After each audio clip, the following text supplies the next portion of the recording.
perfectly. Yep. Some damage being done to ROTK, but he's got an iron and a wand. He's completely fine. Okay. Good try by VP. I mean, the Jaro got 2 heroes. But it was a 3 for 3, so pretty much a break even there. And they smoked for that, but they also lost their Anti-Mage and their Gyro, their 2 most important farm heroes. And Storm got out of there with 2 kills, and he still has a lot of CS. So I don't think that was, as a whole, good for VP, but they did exchange. Yeah. CTY now in good shape. Number 1 on the net worth chart. He's got the Soul Ring. Looks like 1,000 gold in the bank. Probably just a Bloodstone build for him to get things started. In the mid lane, Lanham in some trouble, but does survive through telekinesis. I don't know if he can go Bloodstone first this game, because he needs to deal with an Anti-Mage. And if he goes Bloodstone, it not only gives him a bigger mana pool that Anti-Mage can ult into, but it also limits his ability to just do an Orchid kill. So I feel like Orchid has to be the solution. There's a lot of stuns on VP as well, so maybe Orchid is the better solution to prevent one of them from happening if he finds any of those heroes. Like, he can kill Selena fine without Orchid, but Shadow Shaman is much, much harder. Very true. Smoke rotation from VP. Man. Oh, there's just that little gap the Razor can walk through.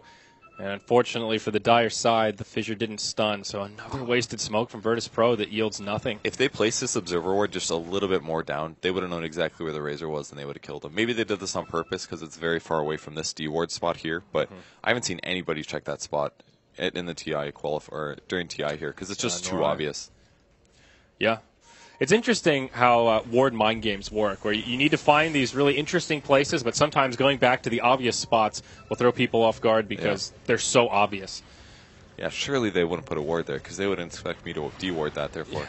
Team fight coming from eHome. Everybody's TPing in, but it looks like they figured it out. They're escaping, actually. Lil running. He's got a TP. Oh, no. G and Lil, they're going to get caught. Lanham around the backside. ROTK as well. Icarus dive across. They're going to get Lil, and they want G as well. Can they actually dive this and finish him off? Nope, he's just too fast. Yeah, he's way gone. No way they're going to get him. So just a 1-0. They get the Lina. For the most part, good news for VP. They cut their losses, and they get the tower kill. Roster Wards are able to finish him off. So Lina for a Tier 1 tower. Not the best trade, but it is still a trade. They do get the ward behind the tower. Pretty obvious that would be down. As somebody takes a tower, the supports often rotate behind and drop the ward. So very common to check for that one. And DDC is able to get it. On the bright side for VP, the tower's already gone, so they didn't lose a huge amount by losing that. And they also destroy the tower. They didn't even... Oh, they did use the Shadow Shaman wards. Yep. And that's what they got to do. They've got to use this cooldown when it's off cooldown, and they got to use it to take towers. Yeah, all the while, Anti-Mage did get a little bit of space to farm there. And he has a Perseverance now, 1,000 gold, so it looks like he'll be able to get this Battle Fury at pretty decent timing. It's late. It's definitely late. He's supposed to have it at like 12, 13 minutes. And he's, well, even with Treads first? Yeah, definitely. Oh, okay. Even with Treads first. Fissure's going to block in YJ, but Creep Wave's cleared. He had an Invis there. He was hoping he would come forward, but nothing. Also, Earthshaker's very close to his Blink Dagger here. Ooh, Mech coming out on the Razor. Wow, Earthshakers can just do so much when they get this kind of farm early on. 15, 16-minute Blink Dagger. Such a good timing. It's pretty good versus eHome, too, because it'll give him a pretty good setup and chain stun for Storms. But he does pick up a point booster, so we will be going Bloodstone first. Okay. So I guess they're just not going to worry too much about the Anti-Mage. He's already moderately shut down. Like, I would say slightly shut down. He's slightly shut down right now. His Battle Fury is going to be delayed by like 4 or 5 minutes. It's recoverable for him, though, I think. It is, definitely. But normally, if an Anti-Mage has a Battle Fury at 12 minutes, he can get his Yasha in the next, like, 4 or something like that. And if Storm Spirit's at this point now, then it's looking kind of scary, because he's going to be able to get Manta, and then if there's a stun, blink, Manta, then Storm Spirit just kind of dies. But because they shut down that Anti-Mage, I think Storm's okay going for the Bloodstone build. Okay. He doesn't have to worry as much about losing all of his mana. It just comes down to his play. Both cooldowns connect on CTY. And that will delay their push, so let us go grab these runes. RTK completes his Midas 16 minutes in. That's a pretty good timing for the Phoenix. Core item on her, whatever it is. Need to get that level 16 maxed out Supernova ASAP. It helps a lot. Maybe not even 16, but even each subsequent level at a certain time period in the game is really important. Because it's completely scaled based on the average attacks that a team is going to be able to get. And Supernova 5 attacks, not very much. But once you bump that up to 8 instantly or really rapidly and they don't expect that, then sometimes you're just like, oh, wow, I thought I could kill that, but now I actually can't kill that, and I'm in a bad spot. And the gold as well is nice. Phoenix's farming methods are a little weak, so being able to just power level into like a Shiva's or other utility item is really nice. Lanham coming in to try and set up on Illidan. Can they find him with the shackles, or telekinesis rather? Yes, they can. YJ doing some decent damage. Lanham will be able to finish him off with the stolen blink. Nice gank there, and continuing to slow down the progression towards that Battle Fury. Still not able to buy it, holding on to all that unreliable gold. Probably should have blinked into the trees there. I guess he wasn't expecting Rubik to be able to blink after him, but I mean, it's very easy at that point, so I think he was just a little worried. He almost didn't make that, really. Tier 1 tower, mid lane goes down. CTY gets credit for the kill, and up top, Razor will finish off that tower. VP starting to lose some of their access points here, and eHome jumping right back into the lead as they take map control. It's looking like an eHome victory at this point, at least. They definitely have the advantage. Their observer wards are aggressive.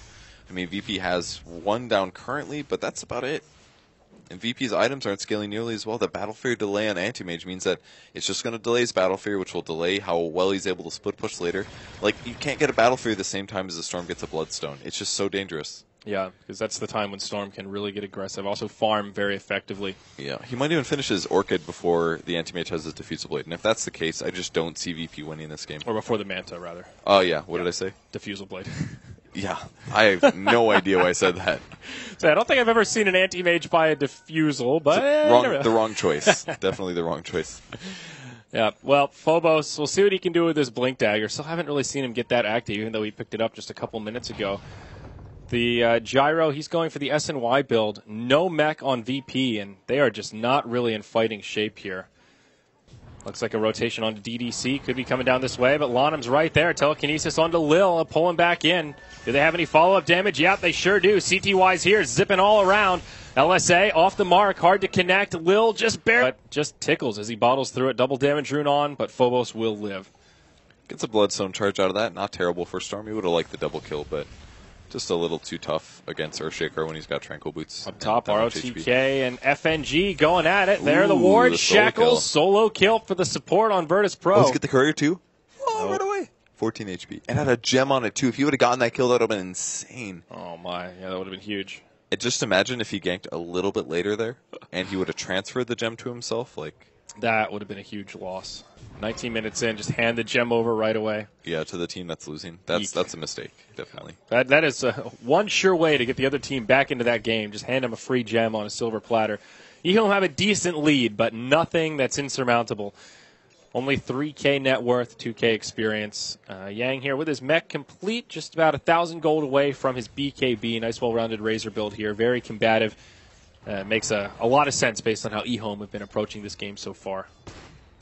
Either way, that solo kill by FNG is really important because he normally plays the super defensive role, and if he can somehow greed out something like a Blink Dagger, it's really going to up their ability to kill heroes like Storm and initiate properly. So I really feel like he has to get a Blink this game. Like Shadow Shaman, no, he's not going aggressive. He's playing it safe. Yeah. He's not quite level 11 yet, though. Yeah. I think part of the reason why he'll continue to be a little more passive, at least till he hits that point. And you can't really just grab it from a rune spot and run into the enemy danger zone. Because Yeah. if they have a ward up, they see you and you die consistently. So I think that's why they didn't even bother going. They're like, there's no way he's going to be that stupid. It works in pubs, but it does not work in games like these. Yeah. Smoke rotation up top from VP. CTY might get caught out here. He breaks the smoke on about half the heroes and just walks away. Take a look at their intel here. Drops the Remnant for some extra vision. VP just can't get these smoke ganks to work this game, Pert. Yeah. That's the third failed smoke. They probably should have led with Earthshaker, but even still, finding that kill was tough. They didn't have vision. They just placed this observer ward down. Yep. Probably after the storm. So that's a bit unfortunate. If that ward was there, they would have had him. Well, VP will find a very minor victory in the bottom lane as they deny that Tier 1 tower and repel the push. Big TP rotation. Rocket set up here onto Yang. He'll try to TP home. That's unfortunate. Okay. And I think that's just a dead Razor. That's... He can't even mech now because his mana's drained. Oh, no. He gets off the Eye of the Storm, but the rest of his team just leaves him high and dry. They hide in the tree line. They try to TP home. There's a lot of dead trees here. Can they find him? Illidan gets credit for that one. ROTK doesn't have the Icarus dive up for another 15. He doesn't have Hex. 3 seconds. That's a dead ROTK. There's nothing he could do. Even if he gets off the Supernova there, he's going down no matter what. Still not level 11. 2-for-0 exchange here. VP, that's pretty solid. 2 kills they didn't have before, as now Illidan has his Battle Fury and progress towards a Yasha. A bit of a painful TP from the Razor, I dare say. Yeah.